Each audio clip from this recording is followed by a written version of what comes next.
নমস্কার, আমি মৌমিতা ব্যানার্জি।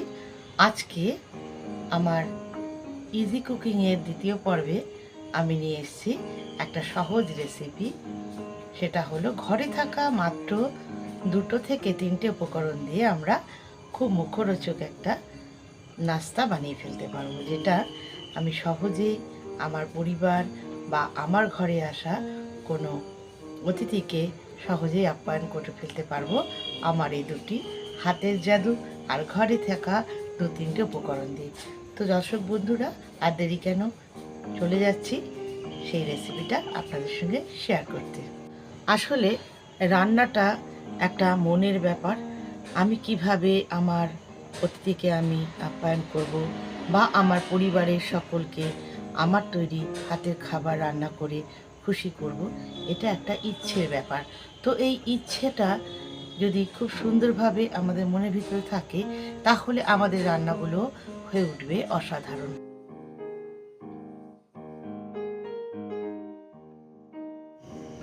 প্রথমে নিয়ে নিলাম একটা ডিম, আমি নিচে হাঁসের ডিম, একটু সর্ষে, কালো সর্ষে, আর একটা পেঁয়াজ, আর কিছু কাঁচা লঙ্কা, আর কয়েকটা কারি পাতা, হাফ চামচ নুন, হাফ চামচের কম একটু চিনি।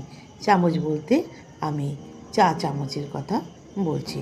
নিয়ে নিয়েছি 1 কাপ সুজি, প্রায় 100 গ্রামের থেকে একটু বেশি, ঘরে যে সাধারণ কাপ সেটা নিয়ে নিলাম। একটা পাত্রের মধ্যে সুজিটাকে ঢেলে সেই কাপের থেকেই হাফ কাপ জল জাস্ট এভাবে দিয়ে হালকা হালকা করে জিনিসটাকে একটু ভিজিয়ে নিলাম। তবে দর্শক বন্ধু, আপনাদের বলবো, যদি আপনাদের ডিমের পরিমাণ বেশি থাকে, সুজির পরিমাণ বেশি থাকে, সেক্ষেত্রে কোনো জলের ব্যবহার করবেন না, আপনাদের ডিম দিয়েই পুরোটা মাখা হয়ে যাবে। এখানে আমি একটা মাত্র ডিম আর 1 কাপ সুজি দিয়ে করছি, তাই হালকা করে সুজিটাকে একটু ভিজিয়ে নিয়েছি। তো দর্শক বন্ধুরা, এবার ডিমটা আমি ভেঙে দিয়ে দিলাম, দিয়ে খানিকক্ষণের জন্য রেখে দিলাম। তারপরে পেঁয়াজটা, কাঁচা লঙ্কাটা কুচি করে কেটে, সর্ষে, কারি পাতা সমস্তটাই কাঁচা দিয়ে দিলাম, এখানে কেন ফোড়ন নয়। আপনি চাইলে পেঁয়াজটা স্কিপ করতে পারেন, চাইলে কারি পাতা, সর্ষে, আপনার যেটা পছন্দ সেটা আপনি দিতে পারেন। আপনি চাইলে ধনে পাতাও ব্যবহার করতে পারেন। তো দর্শক বন্ধু, বেশিক্ষণ ভিজিয়ে রাখলে ওটা নরম হয়ে যাবে, তাই সাথে সাথে মেখে 2-3 মিনিটের মধ্যে তেল গরম করে নিলাম। তেলটাকে মাঝারি গরম রেখে আমি যে চামচটা দিয়ে মেখেছিলাম সেই চামচটা থেকে ছোট ছোট করে এভাবে একটু দূরত্ব করে আমি বড়াগুলো দিতে থাকলাম।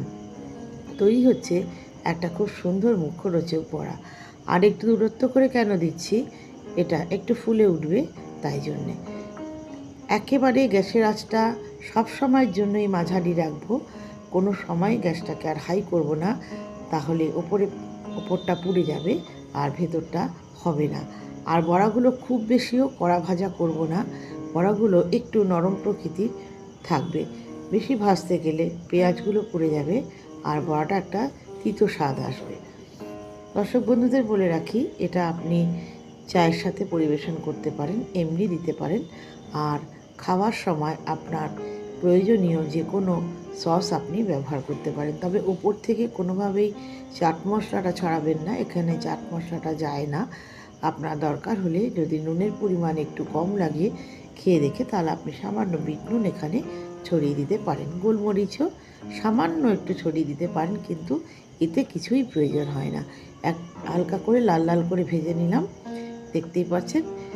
বড়াগুলো তোলার সময় গ্যাসের আঁচটাকে আমি একটু হাই করে দিয়েছিলাম, না হলে তেলটা ভীষণভাবে টেনে নেয়। তো দর্শক বন্ধু, কেমন লাগলো এই ছোট্ট একটা সাধারণ রেসিপি, যেটা ঘরে থাকা সামান্য একটা ডিম আর 1 কাপ সুজি দিয়ে কোনো অতিথি আসলে তাকে আপনি সহজেই একটু বসে আপ্যায়ন করেই দিতে পারেন। তো আমার রেসিপিটি ভালো লাগলে একটু লাইক, কমেন্ট, শেয়ার অবশ্যই করবেন। তো এবার একটু খেয়ে দেখার পালা, বড়াগুলো খাস্তা খাস্তা কীরকম হয়েছে একবার দেখে নিই।